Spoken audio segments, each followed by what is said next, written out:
Good evening and welcome to our coverage of President Obama's farewell to the nation in these final days of his second term. It's an American tradition dating back to our first president, but George Washington never actually delivered his speech, just published in the newspapers. More recent presidents have spoken from the Oval Office or East Room of the White House. President Obama doing it his own way from his hometown of Chicago before a crowd of thousands. You see them right there. Our Tom Yamas is on the scene at McCormick Place where the president celebrated his re-election in 2012. Good evening, Tom. George, good evening to you. President Obama said he wanted the speech here because this is where it all started for him, where he went from a community organizer to the highest office in the world. Now, this crowd behind me is very fired up. They've been dancing, they've been shouting. There's 20,000 people here, an estimated 20,000 people here, many of them waiting for hours in freezing temperatures just to get a ticket for tonight. George? President did not get the outcome he wanted in November, but right now, enjoying some of the highest approval ratings of his presidency. His aides say that this speech tonight is going to be a call to action, hearkening back to his days as a community organizer in this city of Chicago. Now, President Obama. Ladies and gentlemen, please welcome the 44th President of the United States, Barack Obama.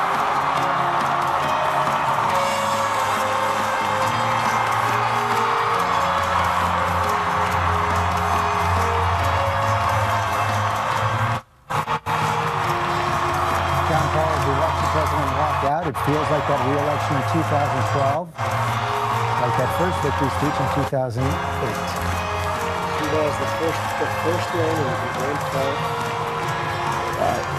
You know, he was such an improbable candidate, George. I remember when you interviewed him back in 2006 still as a freshman senator. I mean, the idea that a guy named Barack Obama would go on and get elected president of the United States was pretty far-fetched. As he would say, Barack Hussein Obama. Yeah. And Byron Pitts, first line of his biography, always be first African-American president. George, we can endorse it changed the dynamic of America. It made us a more diverse nation. It let a generation of children know what's possible in America.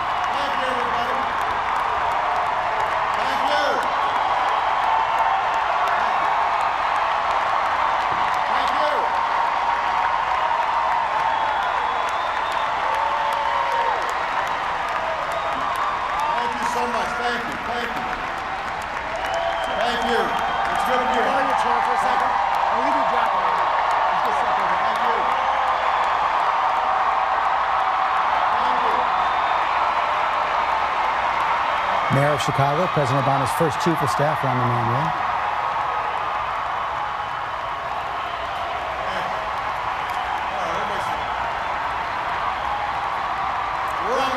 Attorney General, members of his cabinet.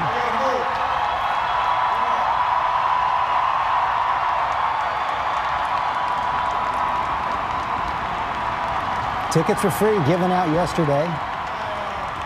Some have tried to scalp them as well. You can tell that I'm, you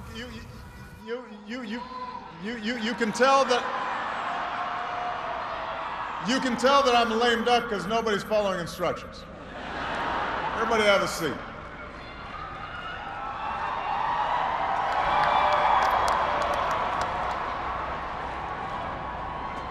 My fellow Americans,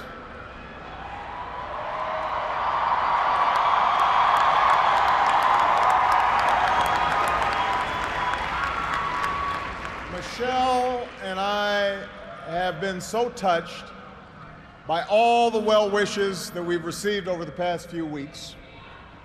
But tonight it's my turn to say thanks. Whether we have seen eye to eye or rarely agreed at all, my conversations with you, the American people, in living rooms and in schools, at farms, on factory floors, at diners, and on distant military outposts. Those conversations are what have kept me honest and kept me inspired and kept me going. And every day I have learned from you. You made me a better president, and you made me a better man. So I first came to Chicago when I was in my early 20s, and I was still trying to figure out who I was, still searching for a purpose in my life. And it was a neighborhood not far from here where I began working with church groups in the shadows of closed steel mills. It was on these streets where I witnessed the power of faith and the quiet dignity of working people in the face of struggle and loss. I can't do that.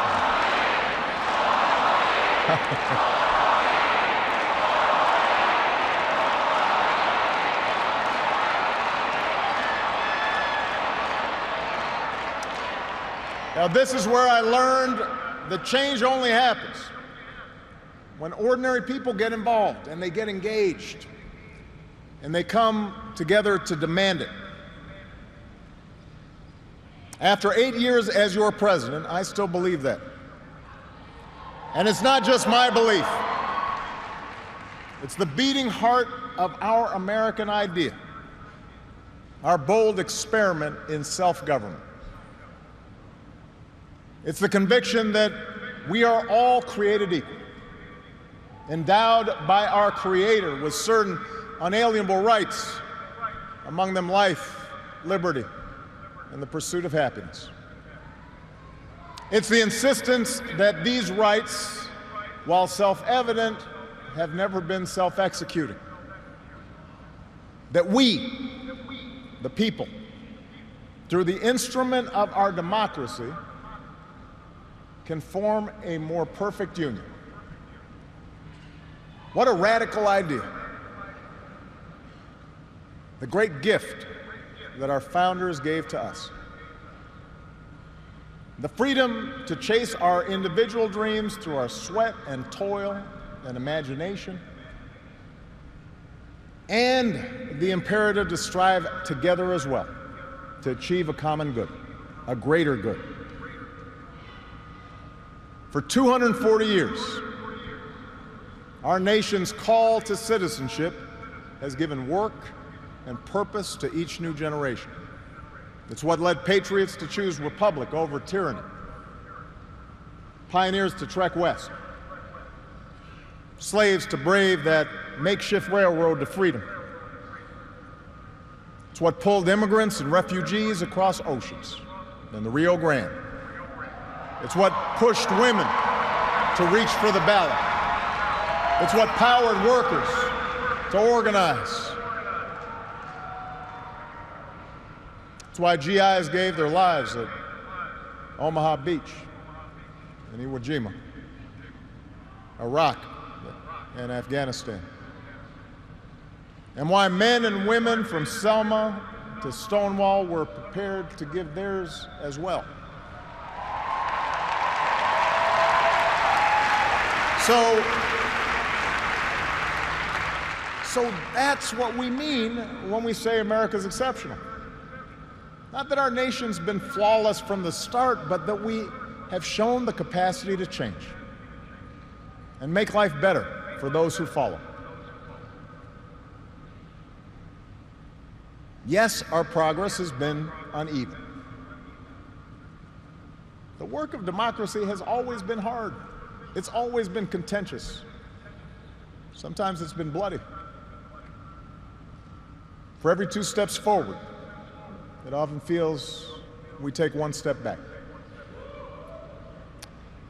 But the long sweep of America has been defined by forward motion, a constant widening of our founding creed to embrace all, and not just some.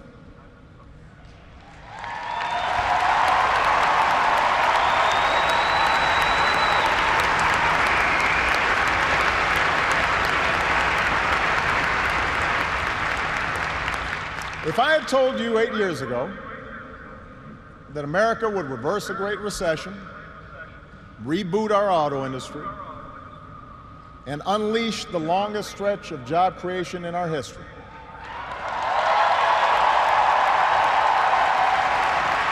If I had told you that we would open up a new chapter with the Cuban people, shut down Iran's nuclear weapons program without firing a shot, take out the mastermind of 9/11, if I had told you that we would win marriage equality and secure the right to health insurance for another 20 million of our fellow citizens,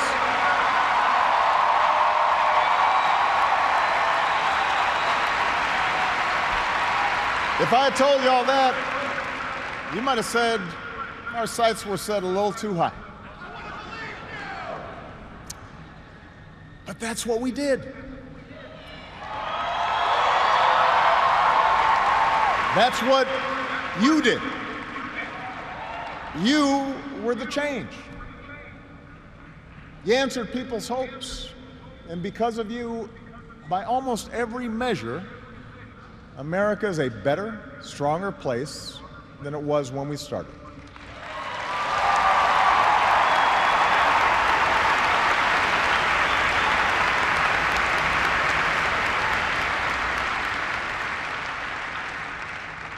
In 10 days, the world will witness a hallmark of our democracy. No. The peaceful transfer of power from one freely elected president to the next.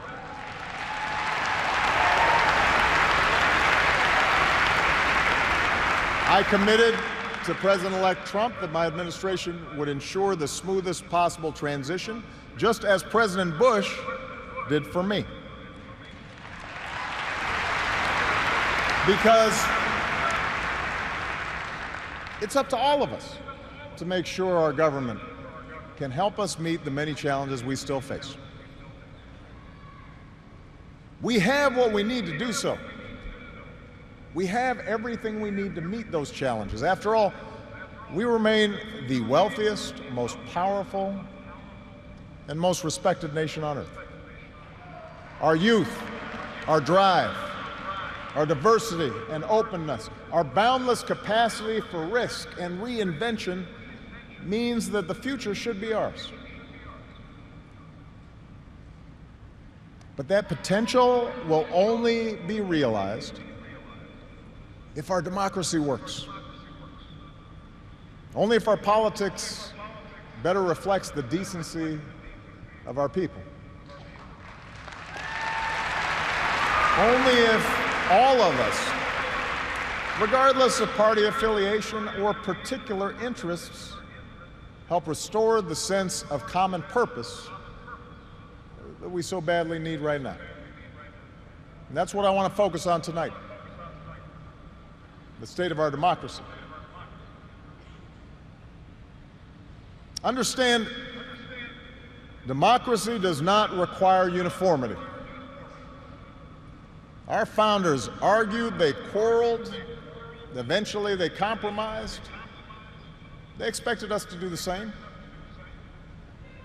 But they knew that democracy does require a basic sense of solidarity. The idea that for all our outward differences, we're all in this together, that we rise or fall as one.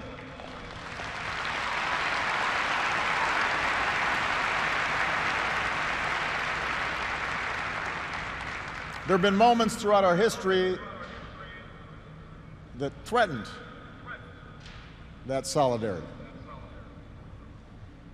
And the beginning of this century has been one of those times. A shrinking world, growing inequality, demographic change, and the specter of terrorism. These forces haven't just tested our security and our prosperity, but are testing our democracy as well. And how we meet these challenges to our democracy will determine our ability to educate our kids and create good jobs and protect our homeland. In other words, it will determine our future. To begin with, our democracy won't work without a sense that everyone has economic opportunity. And the good news is that today the economy is growing again. Wages, incomes, home values, and retirement accounts are all rising again. Poverty is falling again.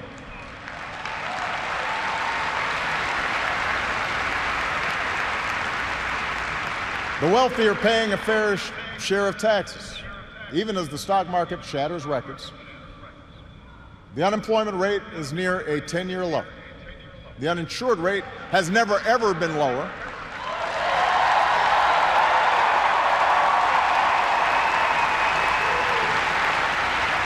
Healthcare costs are rising at the slowest rate in 50 years. And I've said, and I mean it, if anyone can put together a plan that is demonstrably better than the improvements we've made to our healthcare system that covers as many people at less cost, I will publicly support it.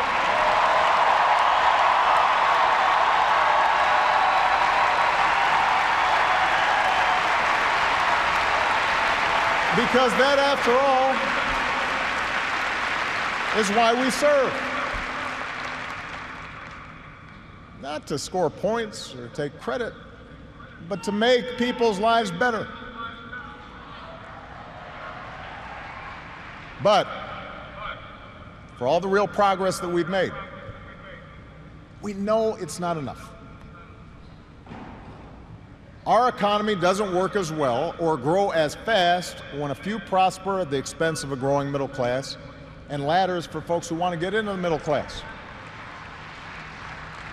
That's the economic argument, but stark inequality is also corrosive to our democratic idea. While the top 1% has amassed a bigger share of wealth and income, too many of our families in inner cities and in rural counties have been left behind. The laid-off factory worker, the waitress or healthcare worker who's just barely getting by and struggling to pay the bills, convinced that the game is fixed against them, that their government only serves the interests of the powerful. That's a recipe for more cynicism and polarization in our politics. Now, there are no quick fixes to this long-term trend. I agree, our trade should be fair and not just free. But the next wave of economic dislocations won't come from overseas. It will come from the relentless pace of automation that makes a lot of good middle-class jobs obsolete. And so we're going to have to forge a new social compact to guarantee all our kids the education they need, to give workers the power to unionize for better wages, to update the social safety net to reflect the way we live now, and make more reforms to the tax code so corporations and individuals who reap the most from this new economy don't avoid their obligations to the country that's made their very success possible.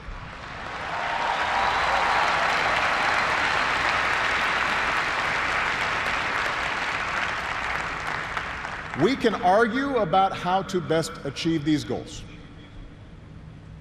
but we can't be complacent about the goals themselves.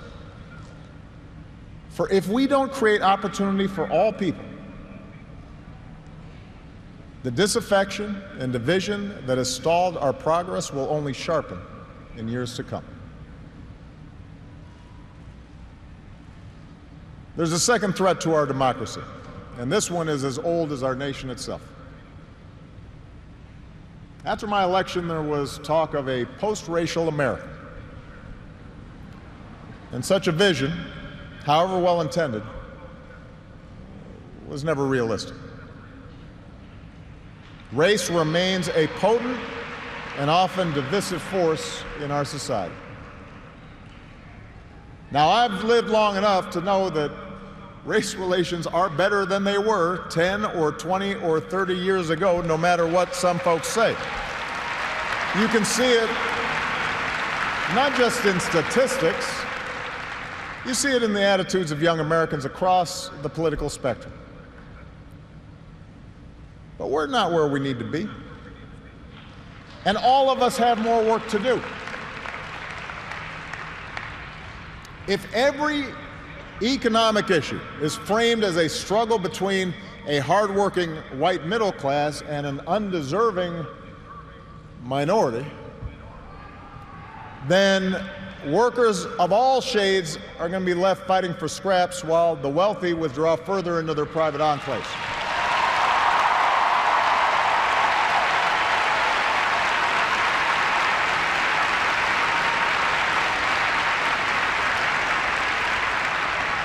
If we're unwilling to invest in the children of immigrants just because they don't look like us, we will diminish the prospects of our own children, because those brown kids will represent a larger and larger share of America's workforce.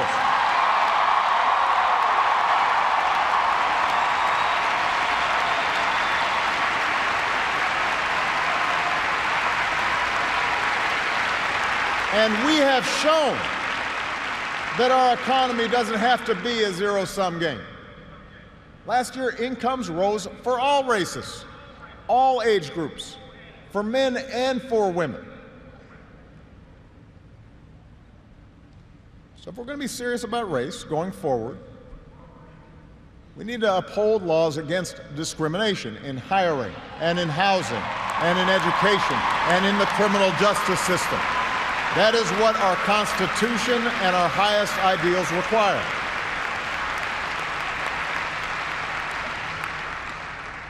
But laws alone won't be enough. Hearts must change. They won't change overnight. Social attitudes oftentimes take generations to change. But if our democracy is to work the way it should in this increasingly diverse nation, then each one of us need to try to heed the advice of a great character in American fiction, Atticus Finch, who said, "You never really understand a person until you consider things from his point of view, until you climb into his skin and walk around in it." For blacks and other minority groups, that means tying our own very real struggles for justice to the challenges that a lot of people in this country face. Not only the refugee or the immigrant or the rural poor or the transgender American, but also the middle-aged white guy who, from the outside, may seem like he's got advantages, but has seen his world upended by economic and cultural and technological change. We have to pay attention and listen.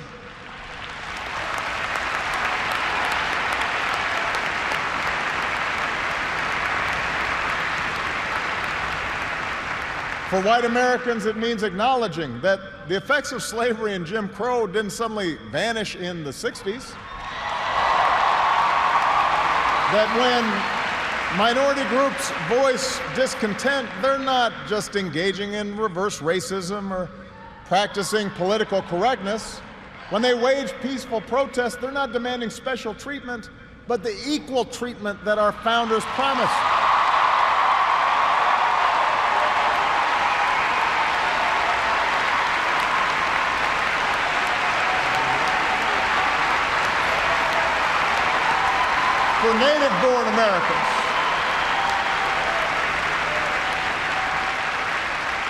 For native-born Americans, it means reminding ourselves that the stereotypes about immigrants today were said almost word for word about the Irish and Italians and Poles, who it was said were going to destroy the fundamental character of America.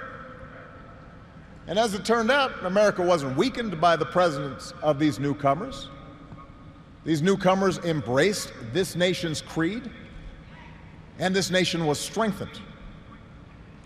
So, regardless of the station that we occupy, we all have to try harder. We all have to start with the premise that each of our fellow citizens loves this country just as much as we do, that they value hard work and family just like we do, that their children are just as curious and hopeful and worthy of love as our own.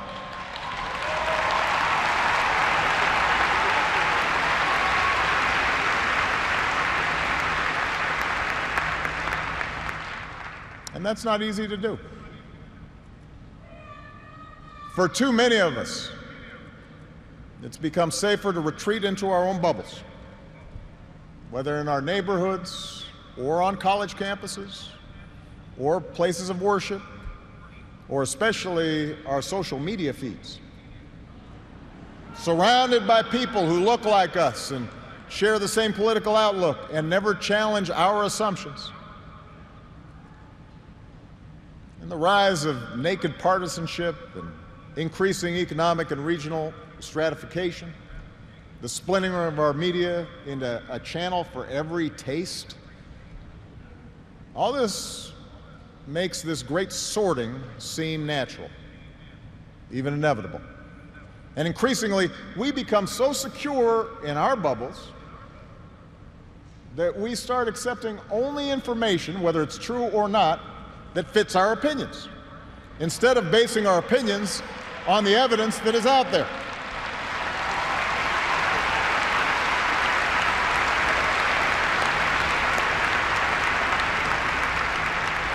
And this trend represents a third threat to our democracy. Look, politics is a battle of ideas. That's how our democracy was designed. In the course of a healthy debate, we prioritize different goals and the different means of reaching them.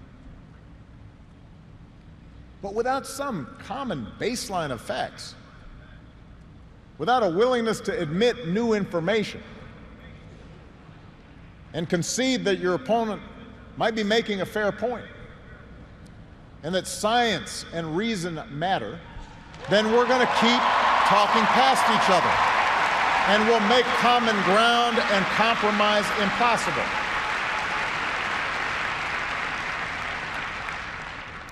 And isn't that part of what so often makes politics dispiriting?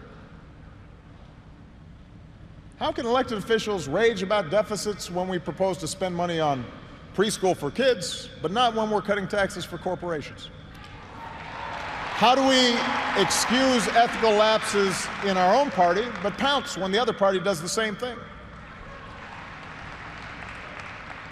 It's not just dishonest, this selective sorting of the facts. It's self-defeating. Because, as my mom used to tell me, reality has a way of catching up with you.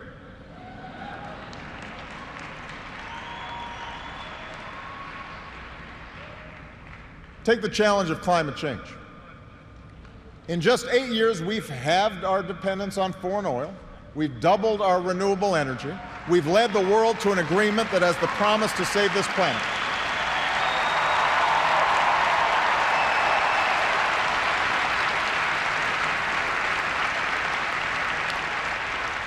But without bolder action, our children won't have time to debate the existence of climate change.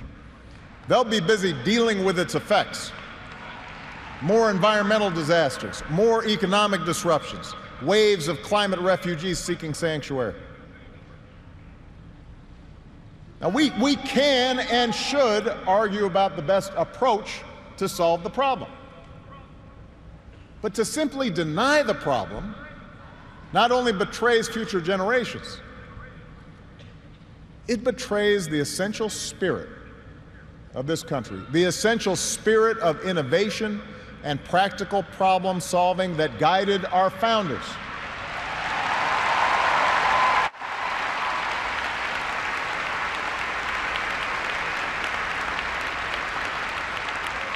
It is that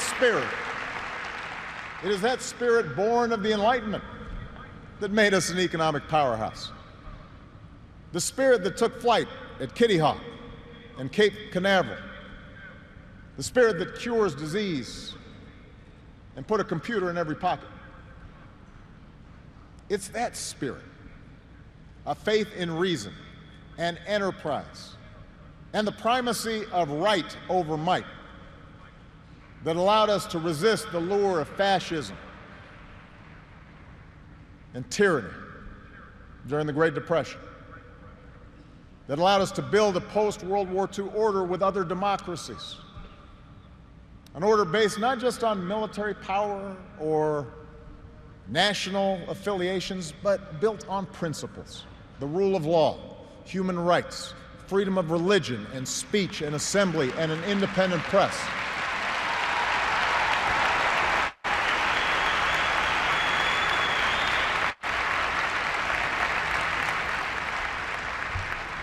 That order is now being challenged. First, by violent fanatics who claim to speak for Islam. More recently, by autocrats in foreign capitals who see free markets and open democracies and civil society itself as a threat to their power. The peril each poses to our democracy is more far-reaching than a car bomb or a missile. They represent the fear of change, the fear of people who look or speak or pray differently, a contempt for the rule of law that holds leaders accountable, an intolerance of dissent and free thought, a belief that the sword or the gun or the bomb or the propaganda machine is the ultimate arbiter of what's true and what's right.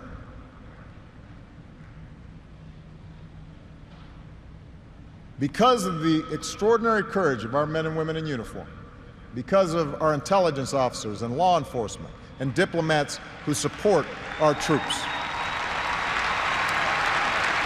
no foreign terrorist organization has successfully planned and executed an attack on our homeland these past 8 years.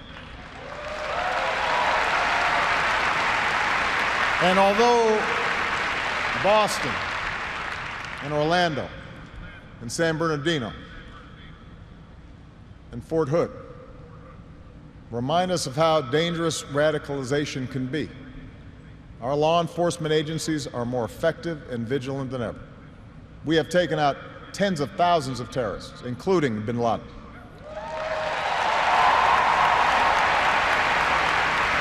The global coalition we're leading against ISIL has taken out their leaders and taken away about half their territory. ISIL will be destroyed, and no one who threatens America will ever be safe. And to all who serve or have served, it has been the honor of my lifetime to be your commander-in-chief. And we all owe you a deep debt of gratitude.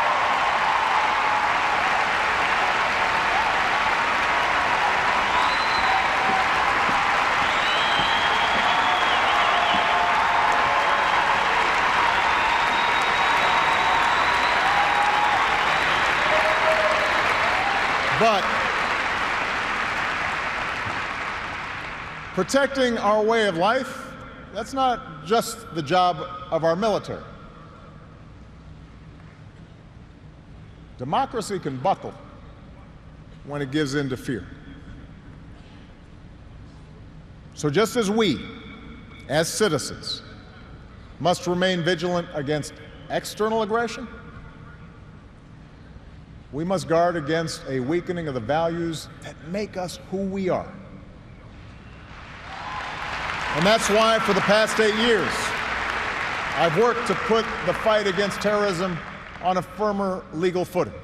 That's why we've ended torture, worked to close Gitmo, reformed our laws governing surveillance to protect privacy and civil liberties. That's why I reject discrimination against Muslim Americans, who are just as patriotic as we are.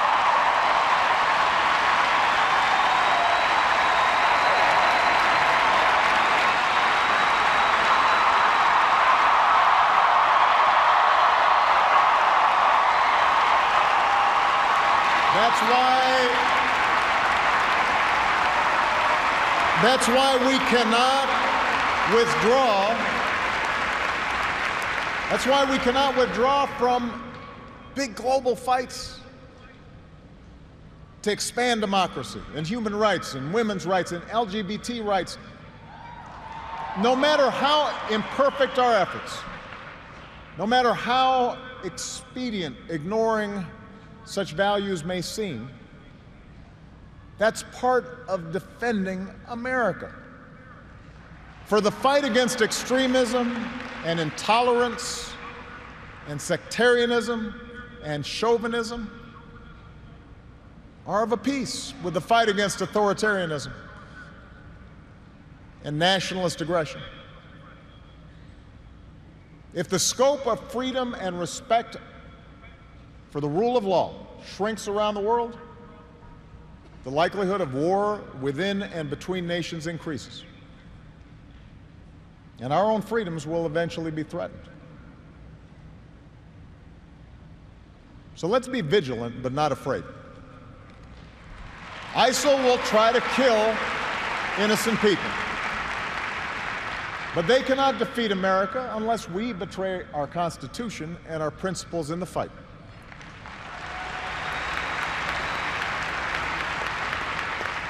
Rivals like Russia or China cannot match our influence around the world unless we give up what we stand for and turn ourselves into just another big country that bullies smaller neighbors.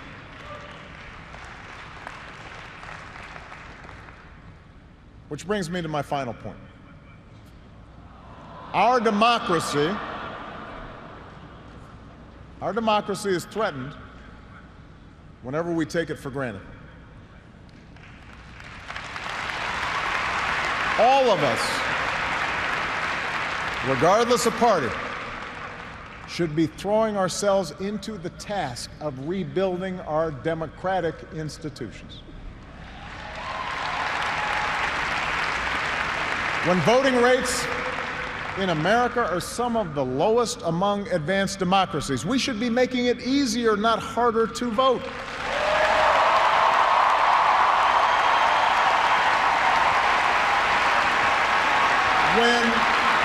When trust in our institutions is low, we should reduce the corrosive influence of money in our politics and insist on the principles of transparency and ethics in public service. When Congress is dysfunctional, we should draw our congressional districts to encourage politicians to cater to common sense and not rigid extremes.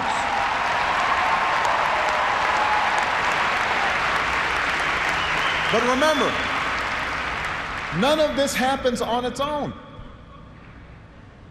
All of this depends on our participation, on each of us accepting the responsibility of citizenship, regardless of which way the pendulum of power happens to be swinging. Our Constitution is a remarkable, beautiful gift. But it's really just a piece of parchment. It has no power on its own. We, the people, give it power. We, the people, give it meaning with our participation and with the choices that we make and the alliances that we forge. Whether or not we stand up for our freedoms, whether or not we respect and enforce the rule of law, that's up to us. America's no fragile thing, but the gains of our long journey to freedom are not assured. In his own farewell address, George Washington wrote that self-government is the underpinning of our safety, prosperity, and liberty. But from different causes and from different quarters, much pains will be taken to weaken in your minds the conviction of this truth. And so we have to preserve this truth with jealous anxiety that we should reject the first dawning of every attempt to alienate any portion of our country from the rest, or to enfeeble the sacred ties that make us one.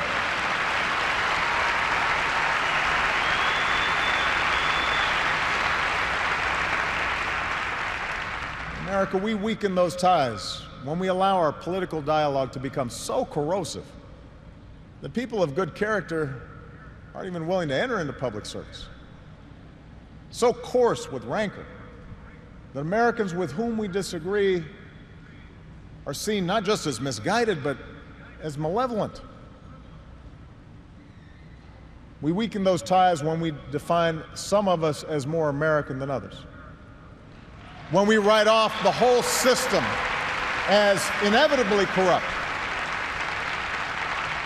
And when we sit back and blame the leaders we elect without examining our own role in electing them.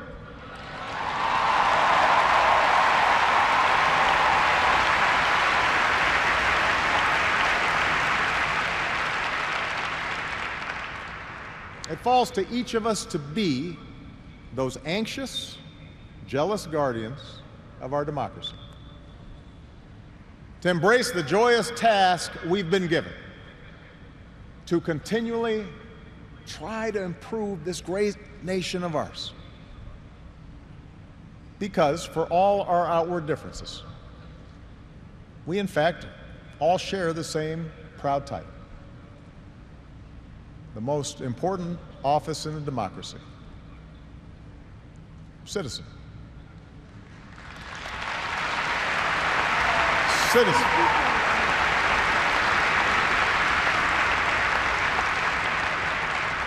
So you see, that's what our democracy demands.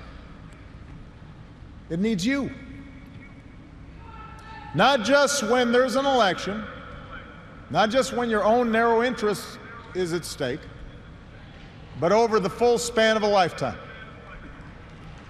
If you're tired of arguing with strangers on the internet, try talking with one of them in real life.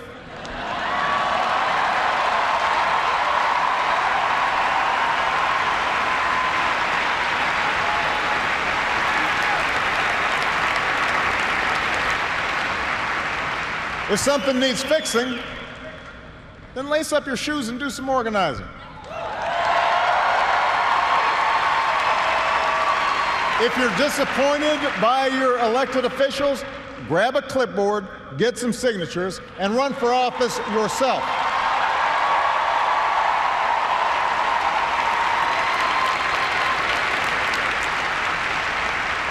Show up. Dive in. Stay at it. Sometimes you'll win. Sometimes you'll lose. Presuming a reservoir of goodness in other people, that can be a risk. And there will be times when the process will disappoint you. But for those of us fortunate enough to have been part of this work and to see it up close, let me tell you, it can energize and inspire. And more often than not, your faith in America and in Americans will be confirmed. Mine sure has been. Over the course of these 8 years, I've seen the hopeful faces of young graduates and our newest military officers. I have mourned with grieving families, searching for answers, and found grace in Charleston Church. I've seen our scientists help a paralyzed man regain his sense of touch. I've seen wounded warriors who at points were given up for dead walk again. I've seen our doctors and volunteers rebuild after earthquakes and stop pandemics in their tracks. I've seen the youngest of children remind us through their actions and through their generosity of our obligations to care for refugees or work for peace. And above all, to look out for each other.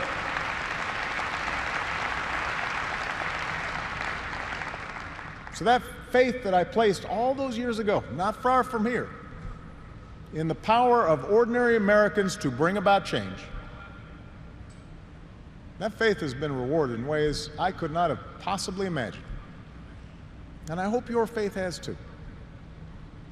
Some of you here tonight or watching at home, you were there with us in 2004, in 2008, 2012.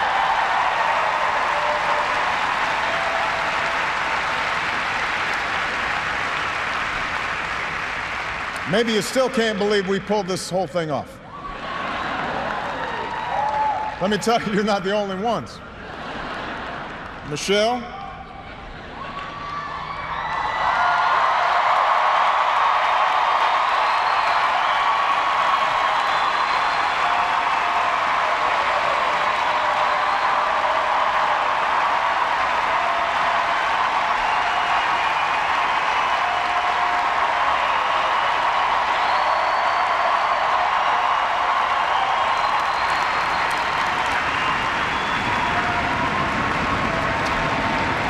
Michelle LaVaughn Robinson, girl of the South Side.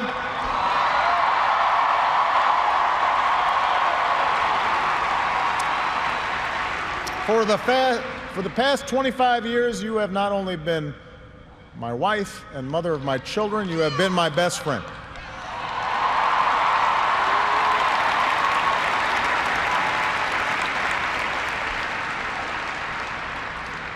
You took on a role you didn't ask for, and you made it your own, with grace and with grit and with style and good humor.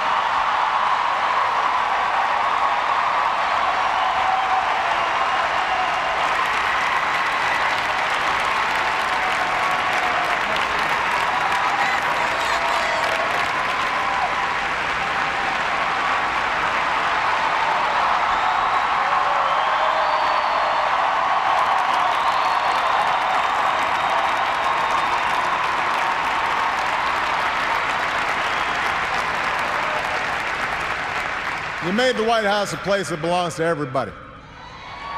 And a new generation sets its sights higher because it has you as a role model. So you have made me proud, and you have made the country proud.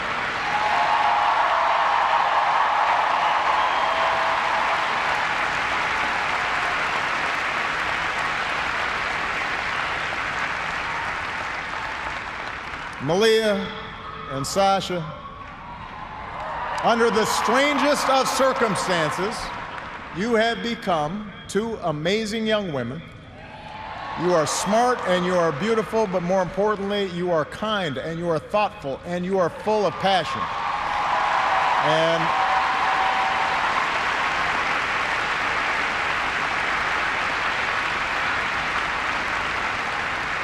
you wore the burden of years in the spotlight so easily. Of all that I have done in my life, I am most proud to be your dad.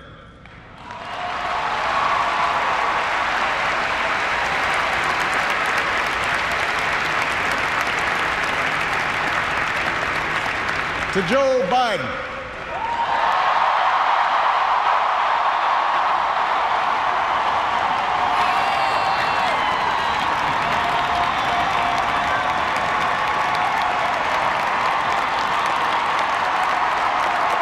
the scrappy kid from Scranton, who became Delaware's favorite son. You were the first decision I made as a nominee, and it was the best. Not just because you have been a great vice president, but because in the bargain I gained a brother. And we love you and Jill like family, and your friendship has been one of the great joys of our lives.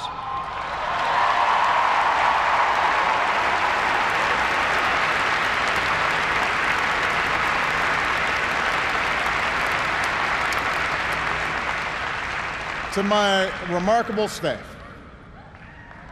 for 8 years, and for some of you a whole lot more, I have drawn from your energy, and every day I try to reflect back what you displayed: heart and character and idealism. I've watched you grow up, get married, have kids, start incredible new journeys of your own. Even when times got tough and frustrating, you never let Washington get the better of you. You guarded against cynicism. And the only thing that makes me prouder than all the good that we've done is the thought of all the amazing things that you are going to achieve from here.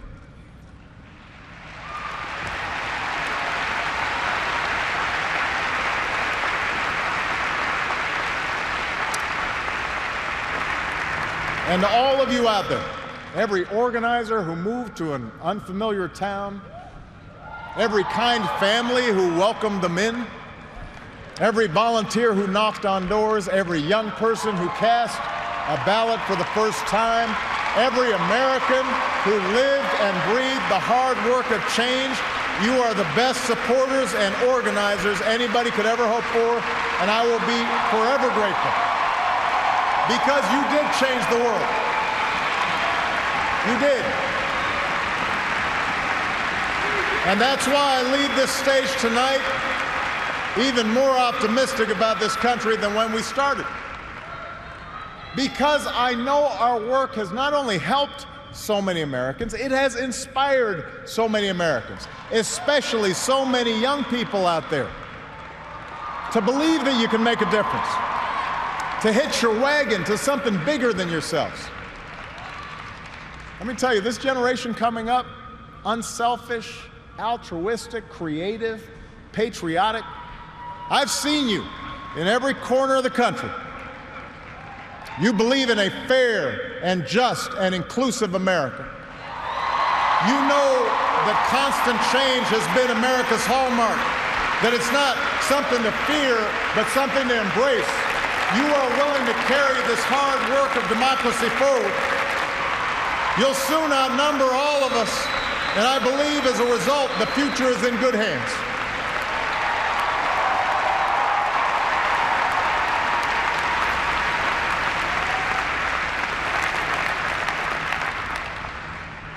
My fellow Americans, it has been the honor of my life to serve you. I won't stop. In fact, I will be right there with you as a citizen for all my remaining days. But for now, whether you are young or whether you're young at heart, I do have one final ask of you as your president. The same thing I asked when you took a chance on me 8 years ago. I'm asking you to believe, not in my ability to bring about change, but in yours. I'm asking you to hold fast to that faith written into our founding documents, that idea whispered by slaves and abolitionists, that spirit sung by immigrants and homesteaders and those who marched for justice, that creed reaffirmed by those who planted flags from foreign battlefields to the surface of the moon. A creed at the core of every American whose story is not yet written. Yes, we can. Yes, we did. Yes, we can. Thank you. God bless you. May God continue to bless the United States of America. Thank you. Closing on that song of hope that brought him to the White House, President Obama delivers his last formal address as president, putting his distinctive stamp on an American tradition. His farewell address unlike any other we've ever seen before, a hybrid really. Part campaign speech, part State of the Union, sermon on democracy, a song of gratitude and hope. President alone on that stage now. He'll soon be joined by, there's Malia right there, and the First Lady. The most emotional moment of the speech when he thanked the First Lady for the example she has set, saying he's proud of her, the country should be proud of her.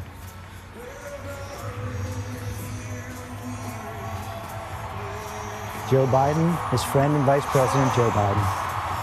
What a pair they have been. Opposites, really, but a team in many ways as well. Hearing Bruce Springsteen in the background and John Call.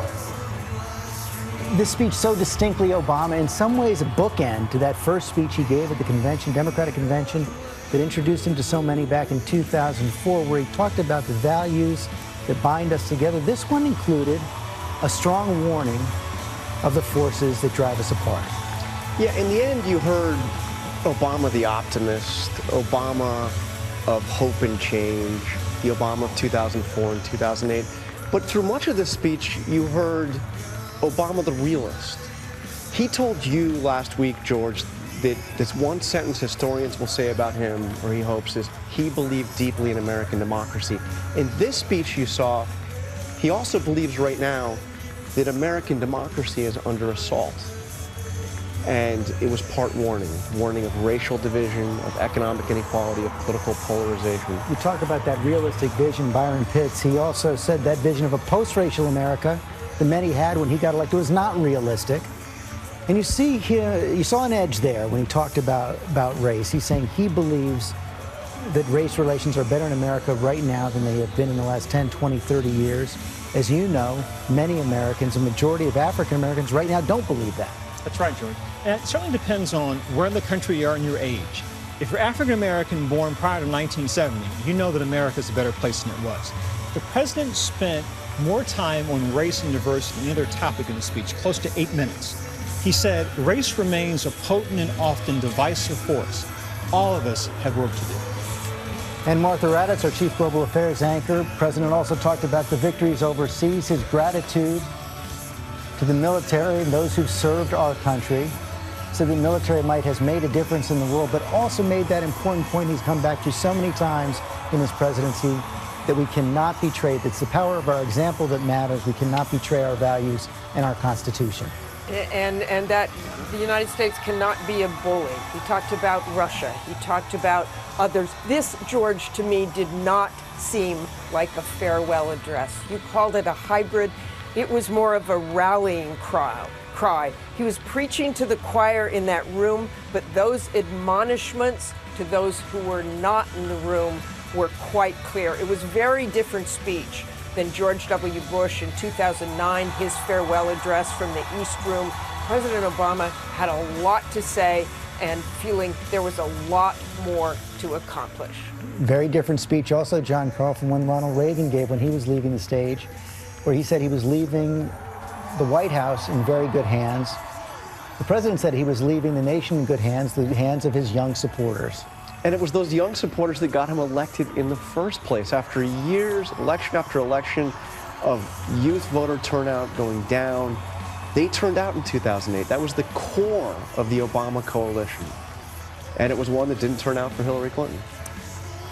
We are seeing the president walk off the stage right now. Tom Yamas there in Chicago. And Tom, that was a crowd, as the president said, people who have been with him for 8, 12 years. He was surrounded by love in that crowd. Oh, this room was electric. It still is electric. People are on their feet. Some people are crying. Many of them are cheering. And I have to agree with Martha Raddatz. This really felt like a rally of sorts. The crowd here hanging on his every single word. And I got to tell you, George, the lines that got the most applause were the lines that were direct contrast to President-elect Trump's policies. Lines like, that's why I reject discrimination against Muslim Americans. If we decline to invest in the children of immigrants, it will not work because those brown kids will represent a larger share of America's workforce. Those types of lines got standing ovations here. Clearly the energy was felt in this room. And George, I spoke to a couple supporters who said this type of energy was what was lacking with the Democratic Party in this last campaign. George? It was the energy, Byron Pitts, that the president tried to tap in his very first job when he went to Chicago so many years ago, community organizer in those neighborhoods where he stood tonight as a president leaving the stage after 2 terms. President Obama changed the psyche of America. George, consider this. Roger Bannister broke the 4-minute mile in 1954. It never happened prior to that. Within a year, 24 runners had done that. In these 8 years, President Obama has shown America what's possible, what we can look like, that we are now a more diverse nation from top to bottom. He is leaving the stage now. 10 days left for President Obama. President-elect Trump comes next. And we are going to see President-elect Trump tomorrow morning after GMA. He is going to have his first formal press conference as President-elect. That's at 11 Eastern, right here on ABC. For now, we're going to return you to your regular programming. Have a good night.